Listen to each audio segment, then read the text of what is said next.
ಪ್ರತಿಯೊಬ್ಬ ವ್ಯಕ್ತಿ ಜೀವನದಲ್ಲಿ ಏನನ್ನು ಬಯಸ್ತಾನೆ, ಯಾವುದರಿಂದ ಒಬ್ಬ ವ್ಯಕ್ತಿಯ ಬದುಕು ಪರಿಪೂರ್ಣ ಆಗ್ತದೆ, ಏನು ಇರದೇ ಇದ್ದರೆ ಒಬ್ಬ ವ್ಯಕ್ತಿಯ ಬದುಕು ಅಪೂರ್ಣ ಆಗ್ತದೆ, ಏನು ಮನುಷ್ಯನ ಬದುಕಿನ ಬೆಲೆಯನ್ನು ಹೆಚ್ಚಿಸ್ತದೆ. ನೀವು ನೋಡಿ, ಒಂದು ಮನೆ ಕಟ್ಟಿಸ್ತೀರ, ಆ ಮನೆಗೆ ಒಂದು 50 ಲಕ್ಷ ರೂಪಾಯಿ ಖರ್ಚು ಮಾಡಿ ಮನೆ ಕಟ್ಟಿಸ್ತೀರ. 50 ಲಕ್ಷ ರೂಪಾಯಿ ಖರ್ಚು ಮಾಡಿ ಮನೆ ಕಟ್ಟಿಸಿ ಒಂದು 50 ಲಕ್ಷ ರೂಪಾಯಿಯ ಕಿಮ್ಮತ್ತಿನ ಸಾಮಾನುಗಳನ್ನು ತರ್ತೀರಿ. ನೀವು ಅಮೇರಿಕದ ಡೈನಿಂಗ್ ಟೇಬಲ್ ತರ್ತೀರಿ, ಜರ್ಮನಿ ಎಲೆಕ್ಟ್ರಿಕಲ್ ಸಾಮಾನು ತರ್ತೀರಿ, ಚೈನಾ ವಾಲ್ ತರ್ತೀರಿ, ಟೈಲ್ಗಳನ್ನು ತರ್ತೀರಿ. ಇವೆಲ್ಲ ತಂದು sofa set, dining table 50 lakh ರೂಪಾಯಿ ಖರ್ಚು ಮಾಡಿ ಕಟ್ಟಿದ ಮನೆಗೆ 50 ಲಕ್ಷ ರೂಪಾಯಿಯ ಸಾಮಾನುಗಳ ತಂದರೂ ಸಹಿತ ಮನೆ ಖಾಲಿ ಖಾಲಿ ಉಳಿತದೆ, ಮನೆ ತುಂಬೋದಿಲ್ಲ. 50 ಲಕ್ಷ ರೂಪಾಯಿ ಖರ್ಚು ಮಾಡಿ ಕಟ್ಟಿದ ಮನೆಗೆ 50 ಲಕ್ಷ ರೂಪಾಯಿ ಖರ್ಚು ಮಾಡಿ ತಂದ ಸಾಮಾನು ಮನೆ ತುಂಬೋದಿಲ್ಲ. ಆ ಮನೆ ತುಂಬಬೇಕಾದ್ರೆ ಏನೂ ಮಾಡಬೇಕಾಗಿಲ್ಲ, ಸುಮ್ಮನೆ 1 ರೂಪಾಯಿ ಕೊಟ್ಟು ತಂದ ಮಣ್ಣಿನ ಪಣತಿಯ ದೀಪ ಹಚ್ಚರಿ ಬೆಳಕು ಮನೆ ತುಂಬುತ್ತದೆ ಹೊರತು ವಸ್ತುಗಳ ಮನೆ ತುಂಬ. ವ್ಯಕ್ತಿಯ ಜೀವನ ತುಂಬೋದು ಸಂಪತ್ತಿನಿಂದ ಜೀವನ ತುಂಬೋದಿಲ್ಲ, ಸಂತೋಷದಿಂದ ಬದುಕು ತುಂಬುತ್ತದೆ. ಜೀವನದಲ್ಲಿ ಸಂಪತ್ತು ಮುಖ್ಯ ಅಲ್ಲ, ಸಂತೋಷ ಮುಖ್ಯ ಅಷ್ಟೆ. ನಾವೆಲ್ಲರೂ ಸಂತೋಷವಾಗಿರಬೇಕು. ನಾವೆಲ್ಲರ ಬಯಕೆ ಏನು ಅಂದರೆ ನಾವು ಸಂತೋಷವಾಗಿರಬೇಕು. ನಮ್ಮ ಜೀವನದಲ್ಲಿ ನಾವು ಗೆಲುವನ್ನು ಸಾಧಿಸಬೇಕು. ಗೆಲುವಿನ ಬಯಕೆ ಎಲ್ಲರದಿದೆ. ನಾವೆಲ್ಲ ಗುಡಿಗುಂಡಾರಗಳಿಗೆ ಹೋಗ್ತೀವಿ.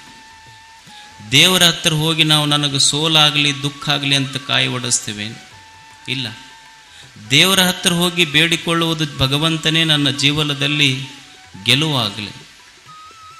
ಇವತ್ತು ನೀವು ಸೆಮಿನಾರ್ಗಳನ್ನು ಕಂಡಕ್ಟ್ ಮಾಡ್ತೀರಿ, ಎದಕ್ಕೆ? ಹೌ ಟು ವಿನ್, ಹೇಗೆ ಗೆಲುವನ್ನು ಸಾಧಿಸಬೇಕು. ಅದು ವ್ಯಾಪಾರವಿರಲಿ, ಉದ್ಯೋಗವೇ ಇರಲಿ, ಗೆಲುವನ್ನು ಸಾಧಿಸಬೇಕಲ್ಲ ಜೀವನದಲ್ಲಿ. ನೀವು ಮನೆ ಶಾಂತಿ ಮಾಡಿಸ್ತೀರಿ, ಜ್ಯೋತಿಷಿಗಳ ಹತ್ರ ಹೋಗ್ತೀರಿ, ಎದಕ್ಕೆ ಹೋಗ್ತೀರಾ? ಹೇಗೆ ಮಾಡಿದ್ರೆ ಜೀವನದಲ್ಲಿ ಗೆಲುವನ್ನು ಸಾಧಿಸಬಲ್ಲೆ? ಅಂದರೆ ಜೀವನದಲ್ಲಿ ಎಲ್ಲರ ಬಯಕೆ ಏನು ಅಂದ್ರೆ ನಾನು ಸಂತೋಷವಾಗಿರಬೇಕು, ನಾನು ಜೀವನದಲ್ಲಿ ಗೆಲುವನ್ನು ಸಾಧಿಸಬೇಕು, ನನ್ನದು ಗೆಲುವಿನ ಜೀವನವಾಗಬೇಕೆ ಹೊರತು ಸೋಲಿನ ಜೀವನ ಆಗಬಾರದು. ಇದು ಎಲ್ಲರ ಬಯಕೆ. ಇದು ಎಷ್ಟೇ ಕಷ್ಟಗಳು ಬರಲಿ, ನೋವುಗಳು ಇರಲಿ, ನಿರಾಶೆಗಳು ಇರಲಿ, ಅವುಗಳ ಮಧ್ಯದಲ್ಲಿ ಬದುಕಬೇಕಲ್ಲ. ಒಂದು ಗುಬ್ಬಿ ಇರ್ತದೆ. ನೀವು ನೋಡಿ, ಈ ಹೊಲದಾಗ ಹೋಗಿ ಜ್ವಾಳದ ದಂಟಿನ ಮೇಲೆ ಕುಂತಂದ್ರೆ ಅವ ಡಬ್ಬಿ ಬಡ್ದು ಅದನ್ನು ಎಬ್ಬಿಸಿ ಕಳಿಸ್ತಾನೆ. ಆ ಕಡೆ ಹೊಲದಾಗ ಹೋಗಿ ಕುಂತಂದ್ರೆ ಅವ ಡಬ್ಬಿ ಬಡ್ದು ಎಬ್ಬಿಸಿ ಕಳಿಸ್ತಾನೆ. ಅದಕ್ಕೆ ಏನು ನಮ್ಮಂಗೇನು ರೇಷನ್ ಕಾರ್ಡ್ ಐತೆ, ಅದಕ್ಕೆ ಯಾರೂ ಕೊಟ್ಟಿಲ್ಲ ಅಂದ್ರೆ ಏನು ರೇಷನ್ ಕಾರ್ಡ್ ಕೊಡ್ತೈತಪ್ಪ ಸರ್ಕಾರ, ಒಂದು 5 ರೂಪಾಯಿ ಕೆಜಿ ಅಕ್ಕಿರ ಕೊಡ್ತೈತಿ, 1 ರೂಪಾಯಿ ಕೆಜಿ ಅಕ್ಕಿ.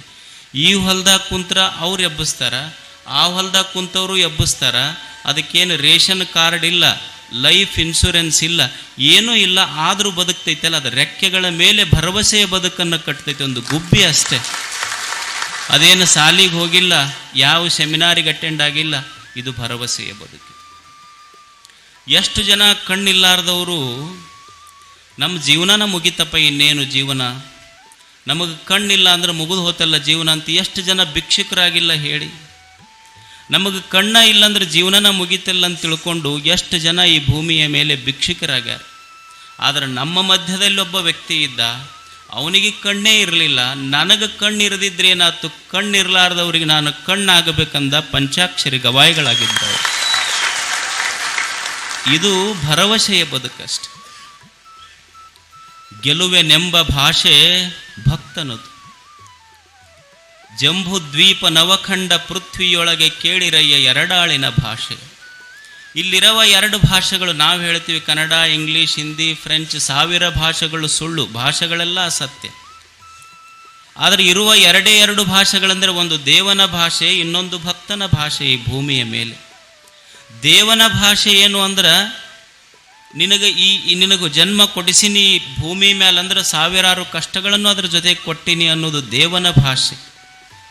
ಕೊಲುವೆನೆಂಬ ಭಾಷೆ ದೇವನದಾದರೆ ಗೆಲುವೆನೆಂಬ ಭಾಷೆ ಭಕ್ತನದು. ನೋಡ ಭಗವಂತನೇ, ನೀನು ಸಾವಿರ ಕಷ್ಟಗಳನ್ನು ನನಗೆ ಕೊಡು. ನಿನ್ನ ಗುಡಿಗೆ ಬರುವುದು ನೀನು ಕೊಟ್ಟ ಕಷ್ಟ, ನೀನು ಕಷ್ಟ ಕೊಡಬೇಡ ಅಂತ ನಿನ್ನ ಗುಡಿಗೆ ಬರುವುದಿಲ್ಲ. ನನ್ನ ಕಷ್ಟಗಳನ್ನು ಪರಿಹಾರ ಮಾಡುವಂತ ಕೇಳುವ ಹೇಡಿ ಭಕ್ತನೂ ನಾನಲ್ಲ. ನಿನ್ನ ಗುಡಿಗೆ ಎದಕ್ಕೆ ಬರ್ತೀನಿ ಅಂದ್ರೆ ಕಷ್ಟ ಕೊಡಬೇಡ ಅಂತ ಕೇಳಲಿಕ್ಕೆ ಬರುವುದಿಲ್ಲ. ನೀ ಕೊಡುವ ಕಷ್ಟಗಳನ್ನು ತಾಳಿಕೊಳ್ಳುವ ಸಾಮರ್ಥ್ಯ ಕೊಡುವಂತ ಕೇಳಕ್ಕೆ ಬಂದಿರ್ತೀನಿ. ಇದು ಗೆಲುವಿನ ಭಾಷೆ, ಇದು ಭಕ್ತನ ಭಾಷೆ. ಇದು